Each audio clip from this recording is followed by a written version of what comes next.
नमस्ते और हमारे डिजिटल चैनल में आपका स्वागत है। आज हम आपको धर्मवीर भारती द्वारा लिखित सदाबहार उपन्यास गुनाहों का देवता के बारे में विस्तार से जानकारी देंगे। ये सिर्फ एक किताब नहीं, बल्कि भावनाओं, आदर्शों और सामाजिक बंधनों का एक मार्मिक चित्रण है जो आज भी पाठकों के दिलों में बसा हुआ है। गुनाहों का देवता, एक विस्तृत विवेचन। धर्मवीर भारती का गुनाहों का देवता 1949 हिंदी साहित्य का एक ऐसा रत्न है जो प्रेम, त्याग और मानवीय संबंधों की जटिलताओं को गहराई से दर्शाता है। यह एक कालजयी उपन्यास है जो समय के साथ अपनी प्रासंगिकता बनाए रखता है। मुख्य पात्र। इस उपन्यास के प्रमुख पात्र हैं चंदर, एक आदर्शवादी, भावुक और संवेदनशील युवक जो अपनी गरीबी और सामाजिक स्थिति के बावजूद उच्च आदर्शों में विश्वास रखता है। वह सुधा से निस्वार्थ प्रेम करता है। सुधा, प्रोफेसर की बेटी, जो अत्यंत भोली, सरल और प्रेममयी है।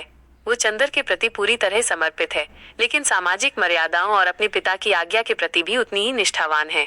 गेसु, चंदर का घनिष्ठ मित्र जो उसके सुख दुख में साथ खड़ा रहता है।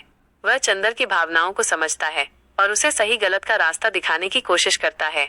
विनेता बिन्नू, एक आधुनिक और स्वतंत्र विचारों वाली महिला जो चंदर के प्रति आकर्षित होती है। वह कहानी में एक महत्वपूर्ण मोड़ लाती है, जिससे चंदर और सुधा के रिश्ते में और जटिलताएं आती हैं। लेखक का मुख्य उद्देश्य। धर्मवीर भारती का इस उपन्यास को लिखने का मुख्य उद्देश्य प्रेम की पवित्रता और उसके सामने आने वाली सामाजिक, आर्थिक और नैतिक बाधाओं को उजागर करना था। वे दिखाना चाहते थे कि कैसे आदर्शवादी प्रेम भी दुनियावी मजबूरियों के सामने कमजोर पड़ सकता है। यह उपन्यास प्रेम के वास्तविक स्वरूप, त्याग की महिमा और सामाजिक दबावों में व्यक्ति की हेल्पलेसनेस को दर्शाता है। भारती जी ने मानवीय भावनाओं की सूक्ष्म परतों को छुआ है। ये बताया है कि प्रेम केवल शारीरिक नहीं, बल्कि आत्मिक भी हो सकता है। एक कथा जो हर व्यक्ति को सोचने पर मजबूर करे। इस उपन्यास में एक ऐसी कथा है जो हर व्यक्ति को सोचने पर मजबूर करती है। चंदर और सुधा का वो प्रेम जो कभी पूरा नहीं हो सका, केवल इसलिए कि चंदर समाज की नजरों में सुधा के लिए योग्य नहीं था। चंदर अपनी आर्थिक स्थिति के कारण सुधा से विवाह करने का साहस नहीं जुटा पाता और सुधा अपने पिता की इच्छा और सामाजिक सम्मान के लिए किसी और से शादी कर लेती है। यह दर्शाता है कि कैसे सामाजिक बंधन और आर्थिक विषमताएं दो सच्चे प्रेमियों को हमेशा के लिए अलग कर देती हैं, जिससे वे जीवन भर उस अधूरेपन का बोझ ढोते रहते हैं।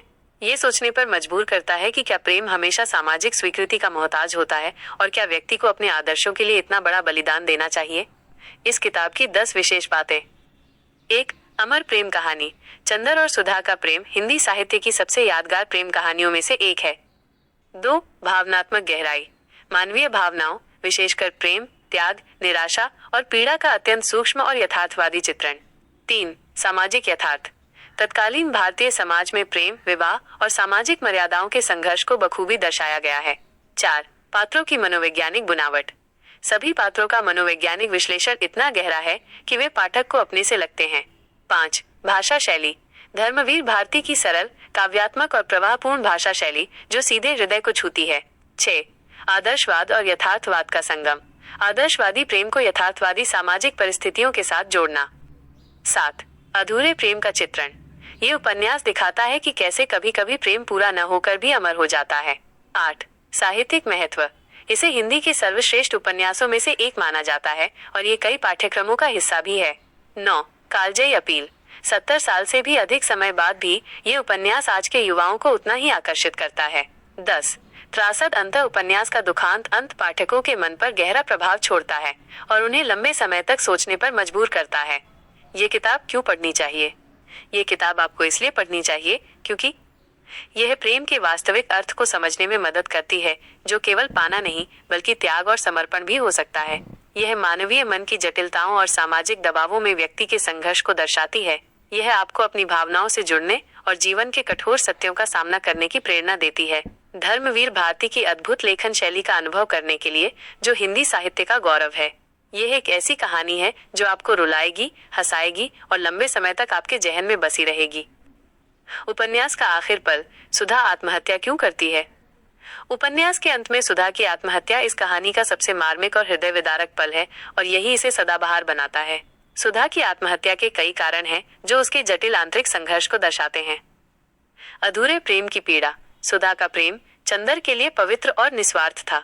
जब उसे पता चलता है कि चंदर ने विनेता से विवाह कर लिया है, हालांकि चंदर उससे भावनात्मक रूप से नहीं जुड़ा था, बल्कि विनेता ने खुद को उसके जीवन में शामिल कर लिया था, तो उसे अपने जीवन का एकमात्र सहारा टूटता हुआ महसूस होता है। उसके लिए चंदर के बिना जीवन की कल्पना भी असंभव थी। आदर्शों का टूटना। सुधा एक आदर्शवादी लड़की थी। उसका प्रेम पवित्रता और त्याग पर आधारित था। जब उसे लगता है कि उसके आदर्शों का कोई मूल्य नहीं रहा और उसका प्रेम अपवित्र हो गया है, भले ही ऐसा न हुआ हो, तो वो गहरे अवसाद में चली जाती है। सामाजिक दबाव और निराशा। सुधा ने अपने पिता की इच्छा और सामाजिक मर्यादा के लिए अपने प्रेम का बलिदान दिया था, लेकिन इस बलिदान के बावजूद उसे अपने जीवन में खुशी नहीं मिली। चंदर से अलगाव और फिर उसके विवाह की खबर ने उसे पूरी तरह तोड़ दिया। चंदर की गलतफहमी। सुधा को ये भी लगता है कि चंदर ने उसे भुला दिया है और आगे बढ़ गया है, जबकि चंदर भी अंदर से सुधा से ही प्रेम करता रहा। ये गलतफहमी भी उसकी निराशा को बढ़ाती है। आत्मसम्मान और शुचिता। सुधा अपने प्रेम की पवित्रता और अपने आत्मसम्मान को सबसे ऊपर रखती थी। उसे लगा कि उसके प्रेम का अपमान हुआ है और वो अब शुद्ध नहीं रही, इसलिए उसने अपनी जीवन लीला समाप्त कर ली।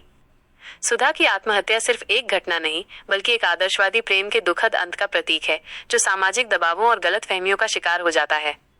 ये पल इस किताब को अमर बनाता है, क्योंकि ये पाठकों के मन में एक गहरा प्रश्न छोड़ जाता है, क्या सच्चा प्रेम हमेशा इतना ही दुखद होता है? तो ये थी गुनाहों का देवता की कहानी और उसकी गहराई।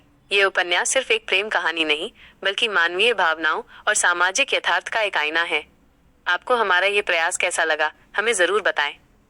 ऐसे ही नई नई किताबों के साथ हम फिर मिलेंगे। अगर आप हमारे चैनल पर नए हैं तो कृपया इसे लाइक और सब्सक्राइब कीजिए, जिससे आपको ऐसे ही नए नए वीडियो मिलते रहेंगे। धन्यवाद।